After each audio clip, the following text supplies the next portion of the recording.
Hello दोस्तों, मेरा नाम है सिद्धार्थ सेन और ये वीडियो आपका bank of India promotion exam के ऊपर मैं बात करें क्लर्क्स ऑफिसर का कट ऑफ मार्क्स के बारे में। थोड़ा सा इसको समझते हैं कैसे क्या होता है। तो सबसे पहला चीज आप समझिए, रिटन एग्जाम हो गया आपका 65 मार्क्स का। ठीक है, पूरा समझिएगा तो आपको समझ में आएगा क्या होगा कट ऑफ आपका। ठीक है ना, सबका बताऊंगा मैं। रिटन एग्जाम हो गया 65 मार्क्स का, यानी ठीक है 130 क्वेश्चंस हो गया इसका मतलब आपका इसमें।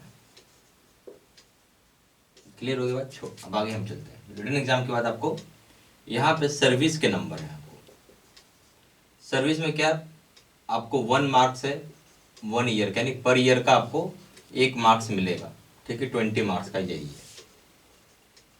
उसके बाद ग्रेजुएट हैं अगर आप तो उसके लिए 3 मार्क्स है। अगर आप पोस्ट ग्रेजुएट हैं तो उसके लिए अलग से 2 मार्क्स है। अगर आप JIB करके बैठे हुए हैं तो आपको 5 मार्क्स है। अब आपको CIB करके बैठे हैं आपके लिए 10 मार्क्स है। अगर आप चार्टर्ड अकाउंटेंट आपका CFA हैं, ठीक है, CWA हैं, ठीक है, इस तरह का चीज़ है अगर आपका, इसके अलग से 10 मार्क्स है। ठीक है, हाँ यहाँ तक। बट इसमें क्या क्लाउज है, क्लाउज ये बोलता है कि यहाँ मैक्सिमम आप का 15 मार्क्स ही लिया जाएगा। मैक्सिमम कितना लेंगे, 15 मार्क्स ही लिया जाता है। ठीक है, ये तो बात समझ में आ गया होगा आपको। अब सवाल उठता है, मैं रिटन एग्जाम सबसे ज्यादा कहाँ है, रिटन एग्जाम में ही जो कर सकते हो आप कर सकते हो। ठीक है, अब रिटन एग्जाम ही आपके लिए सब कुछ है। 65 मार्क्स है, बाकी जगह 35 मार्क्स है। मैं यहाँ पे क्या आ गया आपका सर्विस। सर्विस में मेरा ये कहना है 3 साल में आपको एलिजिबिलिटी आ जाती है ना, 3 ईयर्स में आप एलिजिबल हैं। ठीक है, जब 3 साल में एलिजिबल होगा तो आपको यहाँ से 3 मार्क्स मिल जाएगा। कोई मान लो 4 साल कर लिया नौकरी तो 4 मार्क्स मिल जाएगा। कोई मान लो 5 साल नौकरी कर लिया है तो उसको 5 मार्क्स मिल जाएगा। तो ये बहुत परेशानी वाली चीज़ नहीं है। सर्विस आपके लिए कोई ज़्यादा इशू वाली चीज़ नहीं है। नेचुरल सी बात, बैंक में नौकरी कर रहे हैं सभी के पास ग्रेजुएशन तो होगा ही होगा। ठीक है, अब हम जैसे आते हैं पोस्ट ग्रेजुएट, यानी MBA हो गया, MS हो गया, MTech हो गया। ठीक है, तो इसमें आप बोल सकते हैं कि MBA, ठीक है, MTech, ये सारे पोस्ट ग्रेजुएट की डिग्रीज हो गई। तो अगर जिसके पास है, मेरा कहना है कि यहाँ पे हो सकता है 50 लोग ऐसे होंगे जो MBA भी किए हुए होंगे। 100 में से 50 ऐसे होंगे जो MBA किए हुए होंगे। 50 नहीं भी होंगे तो 40 होंगे, या 35-40 तो पक्का पोस्ट ग्रेजुएशन डिग्री होगी, खास करके MBA वाले होंगे। ठीक है, तो उनको अलग से 2 मार्क्स मिल जाएगा। अब हम आते हैं JIB और CIB में। JIB बहुत कम लोग किए होंगे और CIB उससे भी कम लोग किए होंगे। ठीक है, JIB कम है, CIB उससे भी कम है। मेरा ये कहना है कि अगर एक हम एनालिसिस करते हैं, 10 लोग हैं अगर आपके पास, तो मान लीजिए JIB करने वाले शायद उसमें से, मुझे ऐसा लगता है क्योंकि हम लोग करते हैं एनालिसिस, तो मान के चलिए कि 5 लोग JIB शायद किए होंगे। ठीक है, ये भी आंकड़ा ज़्यादा है, 5 भी नहीं होगा। मेरा ये कहना है 4 हो सकता है। चलिए मान लेते हैं, लेट सपोज कि 5 होंगे JIB किए हुए। CIB किए हुए और कम हो जाएंगे, वो घट के 2 हो जाएंगे। मुश्किल से 2 लोग होंगे CIB 10 में से। और JIB का भी आंकड़ा ही ज़्यादा है, 5 नहीं होगा, 5 से भी कम होता है। सारे लोग JIB नहीं किए हुए। और CA, CFA और CWA वाला बैंक में नौकरी करेगा ही क्यों, उसके पास तो ऑलरेडी दुनिया भर की ऑप्शंस होती हैं। तो मैं इसलिए इसको एलिमिनेट कर देता हूँ, हटा देता हूँ कि चार्टर्ड अकाउंटेंट शायद ही कोई, मैं शायद ही बोल रहा हूँ, चार्टर्ड अकाउंटेंट कोई होगा बैंक में जो क्लर्क की नौकरी करेगा। ठीक है, बहुत मुश्किल, बहुत रेयर है ये। ठीक है, क्योंकि उसके पास खुद ही दुनिया भर की जॉब होती है। चार्टर्ड अकाउंटेंट देश में right from independence till today अभी तक मुश्किल से 3 लाख से भी नहीं है हुए हैं अभी तक। तो चार्टर्ड अकाउंट खुद बहुत बड़ी और बहुत टफ डिग्री है। वैसा डिग्री लेके बैंक में कोई क्लर्क की नौकरी बहुत ही रेयर है कोई करेगा। इसलिए मैं इसको हटा देता हूँ, ये कोई काम का नहीं है आपके लिए। ठीक है, इसको आपके फाइट में नहीं है।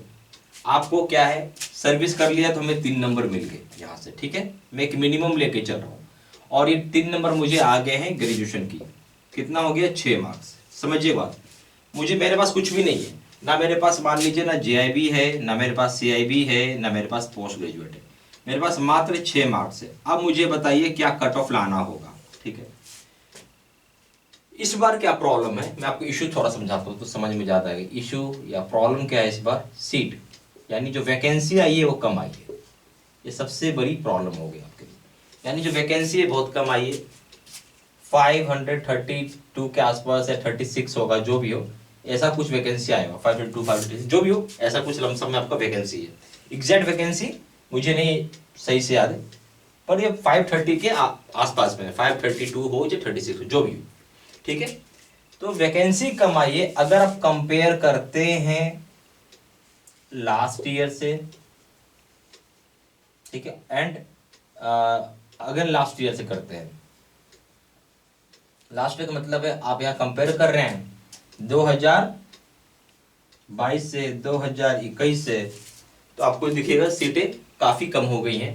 पहले सीट कहीं कहीं 1700 सीट भी, मैंने इसी बैंक में 1700 की वैकेंसी देखा है। अब 1700 की वैकेंसी में आपके लिए फाइट आसान हो जाएगा, 500 की वैकेंसी में फाइट टफ हो जाता है, ठीक है, समझ रहे हैं बात। तो ये चीज आपको थोड़ा दिमाग के अंदर डालनी होगी, बात सब कुछ सीट के ऊपर डिपेंड करता है, ठीक है। अब मैं ऐसा इंसान की बात कर रहा हूं जिसके अगर 6 नंबर है, तो अब आपको बच गया 65 मार्क्स में कितना नंबर लाना पड़ेगा। जिसके पास 6 नंबर है, तो मेरा ये मानना है कम से कम आपको अगर सर्वाइव भी करना है तो यहां आपको 52 मार्क्स लाना होगा, ठीक है, क्योंकि सीट कम होने की वजह से कट ऑफ बढ़ जाएगा, ठीक है। 50 से 52 मार्क्स अगर आप लाते हैं तो आप गेम में रहेंगे, ठीक है, आप गेम में हैं, क्योंकि यहाँ पे समझिए बात, किसी प्रकार का इंटरव्यू भी नहीं होता है, ठीक है, नो इंटरव्यू है, तो आपका जो कुछ भी है सब कुछ रिटन एग्जाम ही है। तो अगर आपके 6 नंबर पहले से हैं, ठीक है, जो आपको मिलना है, ग्रेजुएशन के मिल जाएंगे 3 नंबर, और एक नौकरी के 3 नंबर तो मिलने ही मिलने हैं, ये आपको मिलना ही मिलना है बाय डिफॉल्ट। तो मैंने एक रख दिया कि 50 से 52 नंबर अगर रिटन एग्जाम में लाते हैं तो बहुत चांसेस है आपका होने का। पर इसको मैं सीट, देखिए क्या है, सब कुछ सीट के ऊपर है, तो आप ये मान के चलिए कि 50 से 52 नंबर रहेगा तो आप एक सेफ बेट पे हो सकते हैं। हालांकि मेरा जो ये कहना है कि आपको इस सिचुएशन में थोड़ा नंबर और, क्योंकि देखिए जो लोग सीआईबी करके बैठा हुआ है, जिसके पास पोस्ट ग्रेजुएशन की भी डिग्री है, पोस्ट ग्रेजुएशन के तो बहुत लोग मिल जाएंगे आपको बैंक में, ये जिसका 2 हो गया तो सीधा सीधा 12 नंबर आपसे जंप कर गया, 12 नंबर मतलब मायने रखता है आपको, ठीक है। तो उस सिचुएशन में एक अगर पूछे कि मैं पक्का बताओ भाई मुझे कहां इतना नंबर आओ तो मैं निकल जाऊं, मेरा ये कहना पक्का अगर आप समझते हैं तो कम से कम 55 नंबर से लाना होगा आपको, ठीक है। ये 55 मार्क्स अगर आप लाते हैं तो मतलब मेरा ये कहना है कि यस आप सिलेक्ट हो जाएंगे, यस आप सिलेक्ट हो जाएंगे 55 नंबर लाते हैं तो। और आपको अलग से उस केस में जहां आपके पास 6 मार्क्स मिले हुए, 6 मार्क्स है ना, तो यानी आपका ये समझ के चलें कट ऑफ कुछ नहीं तो 61 आउट ऑफ 100 होना चाहिए, ठीक है।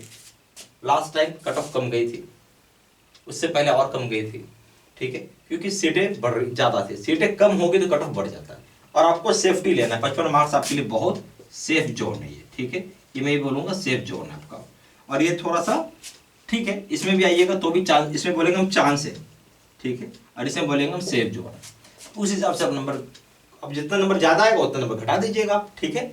अब भाई जो सीआईबी करके बैठा है विथ पोस्ट ग्रेजुएशन की डिग्री है, और 12 नंबर कम लाए, 40 नंबर लाएगा तो भी काम हो जाएगा उसका, 40 नहीं तो मान के चलिए आप 42 नंबर भी लाएगा, 42 नंबर भी लाएगा तो भी निकल जाएगा, ठीक है, क्योंकि सीआईबी की डिग्री है, उसको नंबर दे रहा है, 10 नंबर का बोनस दे रहा है, प्लस आपको पोस्ट ग्रेजुएशन करके बैठा तो और 2 नंबर एक्स्ट्रा मिल जा रहा है, उसको बोनस है जो आपके पास नहीं है। बट इसका मतलब ये नहीं है कि जो सीआईबी करके रखा, मैंने ऐसे कई लोगों को जानता हूं, निराश मत होइए, डिप्रेशन में मत जाइए, कोई टेंशन मत लीजिए, ऐसे भी कई लोगों को मैं जानता हूं जिनके पास सीआईबी की डिग्री है, ठीक है, और वो सेलेक्ट नहीं हो पाए, फेल हो गए, और ऐसे भी लोग हैं जिनके पास जेआईबी भी नहीं है, ठीक है, और वो सेलेक्ट हो गए। ये प्योरली डिपेंड करता है आपने रिटन एग्जाम को कैसा लिया है, आप इसको लाइटली लेते हो या अच्छे से पढ़ते हो आप, ठीक है, सबसे बड़ा चीज है। तो ये चीज आपको थोड़ा ध्यान से रखना आपको। अच्छा, पढ़ने में भी हमारी गलती है, स्टडी में भी हम लोग मिस्टेक करते हैं, वो समझते स्टडी में क्या मिस्टेक है। तो ये थोड़ा मैंने आपको एनालिसिस करने के लिए ये आपको मार्क्स मैंने बताया है कि ऐसे ऐसे मार्क्स रहता है आपका एग्जाम में, ठीक है।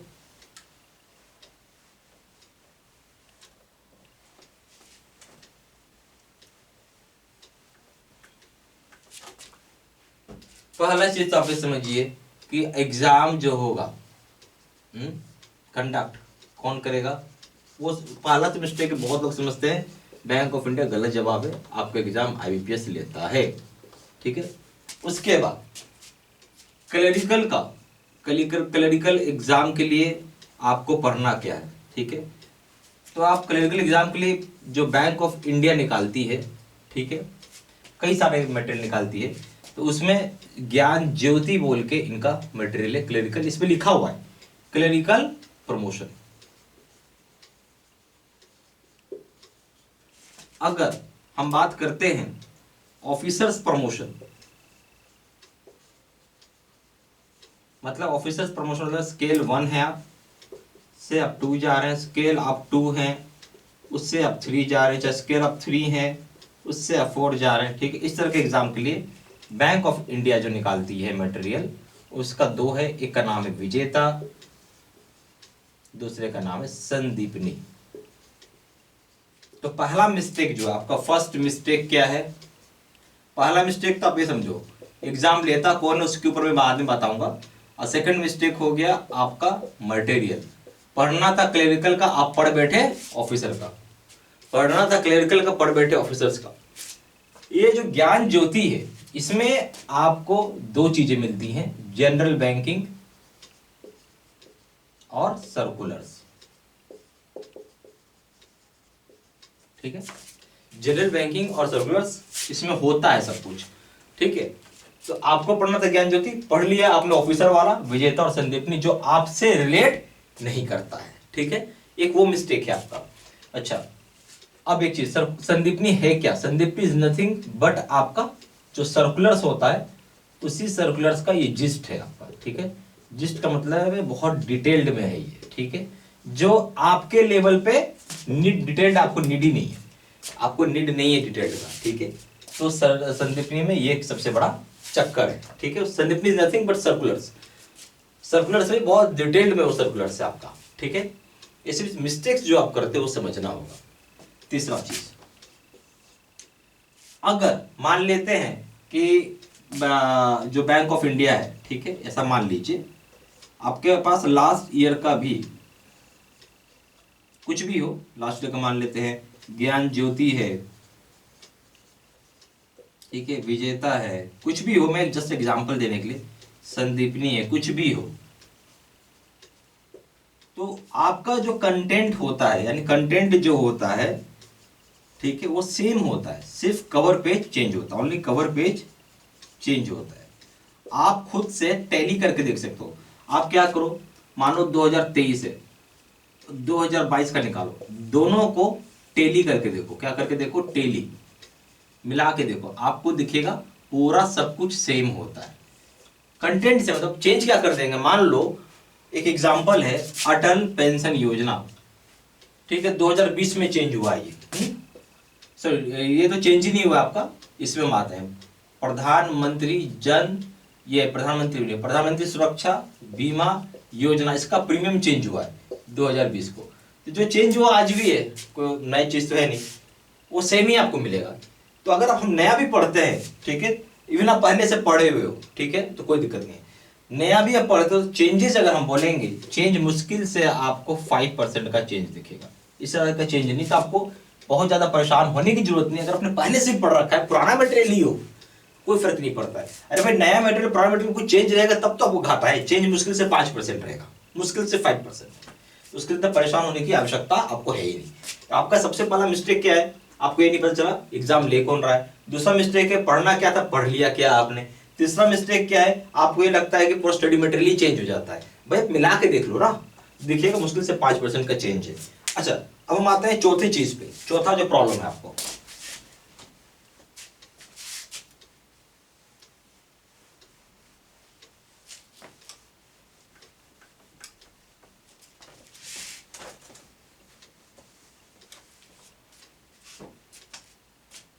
चौथा जो इशू है, हमारा एग्जाम ले कौन रहा है, आईबीपीएस। तो क्या आप आईबीपीएस के अकॉर्डिंग स्टडी करते हैं, आईबीपीएस के हिसाब से पढ़ते हैं? आप नहीं पढ़ते होंगे, ठीक है। आईबीपीएस को आपको क्या लगता है, आईबीपीएस बैंक ऑफ इंडिया का स्टडी मटेरियल से पूछेगा? नहीं, ये प्योरली रॉन्ग है, प्योरली रॉन्ग है, ठीक है। Bank of India of course sorry IBPS जो ऑफकोर्स बैंक ऑफ इंडिया से ही पूछेगा, पर ये कह दें कि आईबीपीएस बैंक ऑफ इंडिया का स्टडी मटेरियल सब कुछ पूछेगा तब गलत है। ठीक है, मैं यहाँ आपको एग्जाम्पल देकर समझाऊंगा। ठीक है, अब आईपीएस ले रहा है एग्जाम, स्टडी मटेरियल तो बनाया किसने? ये study material bank of India का बनाया किसने? बैंक ऑफ इंडिया का एसटीसी ने बनाया, जिसको हम स्टाफ ट्रेनिंग सेंटर बोलते हैं, उसने बनाया है मटेरियल। ठीक है, जो आईबीपीएस एग्जाम लेता है, ठीक है, अगर हम बैंक ऑफ इंडिया का स्टडी मटेरियल पढ़ें, ठीक है, तो आप 60% से लेके 80% आंसर कर पाएंगे।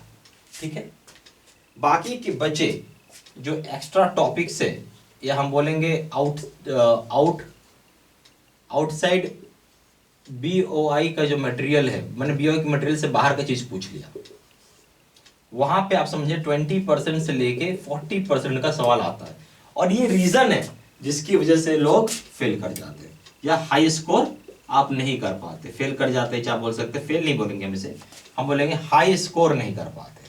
पास तो सभी कर जाएगा, पास करने में कोई बड़ी बात नहीं है, बट आपका हाई स्कोर नहीं आएगा। अगर जब तक हाई स्कोर नहीं आएगा आप सिलेक्ट ही नहीं होंगे। ठीक है, तो क्या फायदा? कुछ फायदा नहीं होगा, आपका पढ़ाई बेकार गया। आपका पढ़ाई बेकार गया, सबसे बड़ी बात है 1 साल का टाइम बर्बाद गया, 1 ईयर टाइम भी बेकार हो गया। ठीक, अब अगला साल बैठे रहो। तो प्लीज इस बात को ध्यान रखना है, अगर आप एग्जाम की तैयारी कर रहे हैं तो आपको ये सोच के तैयारी करना है कि मेरा होना ही होना चाहिए। तो ये चीज जानना जरूरी है। चौथा मिस्टेक है जो लोग करते हैं, वो ये समझते हैं बैंक ऑफ इंडिया लेता है, जो कि लेता ही नहीं। बैंक ऑफ इंडिया लेता तो आईबीपीएस है। आपके bank of India study material पढ़ के चले जाओगे तो 60% से 80% के रेंज में बना पाओगे, जबकि एक्स्ट्रा आउटसाइड का क्वेश्चन आता है जो 20 से 40% होता है। ठीक है, वो आपको करके नहीं जाओगे, कोई मतलब ही नहीं है आपका तैयारी का। ठीक है, इसलिए मैंने आपको ये सारी वीडियो बता के आपको समझाने का प्रयास किया है। और एक चीज और,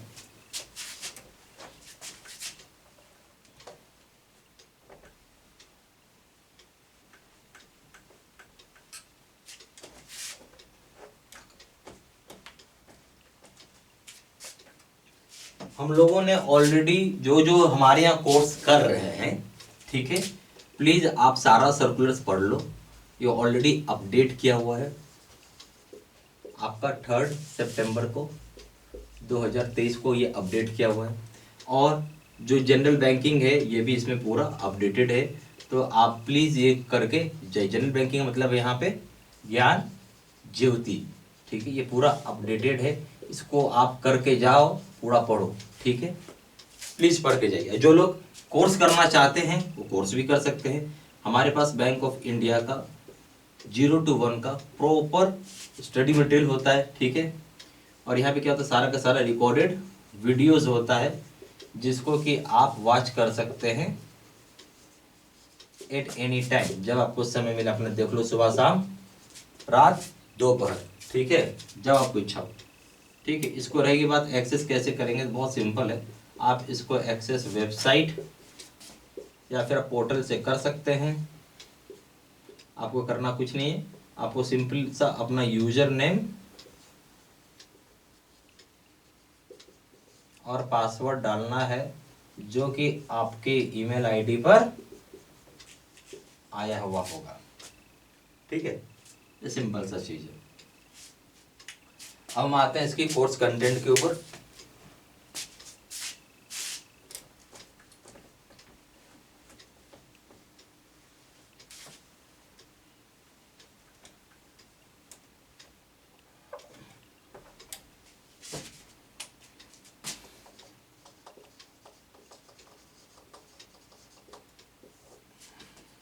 पहला हो जाएगा आपका वीडियो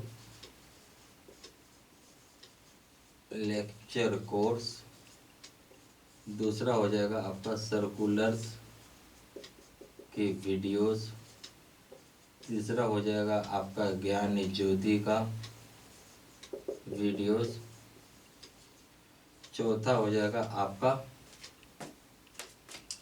नोट्स पीडीएफ में विजेता का वीडियो,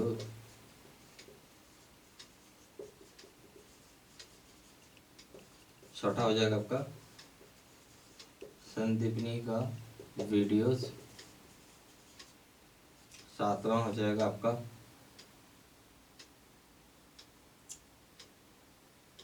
यहाँ पे नो योर BOI का वीडियोस। 8वां हो जाएगा आपका क्वेश्चन आंसर डिस्कशन वीडियो।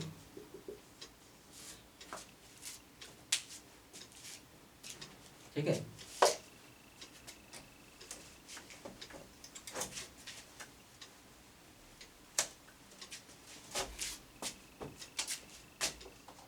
नौवां हो जाएगा आपका क्वेश्चन बैंक। 3000 सेट का PDF में। 10वां हो जाएगा 20 मॉक टेस्ट। इतने सारी चीज़ें रहेंगी आपके पास। प्राइस हो जाएगा 2000 रुपये।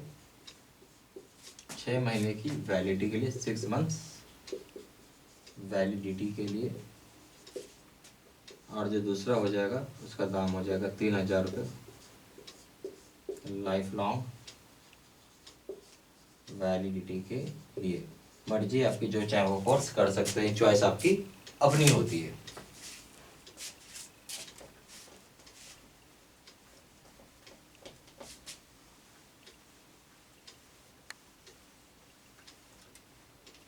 फिर भी कुछ डाउट हो तो उस संदर्भ में आप फ़ोन करके पूछ सकते हैं। कॉलर्स नंबर हो गया 4 × 9 68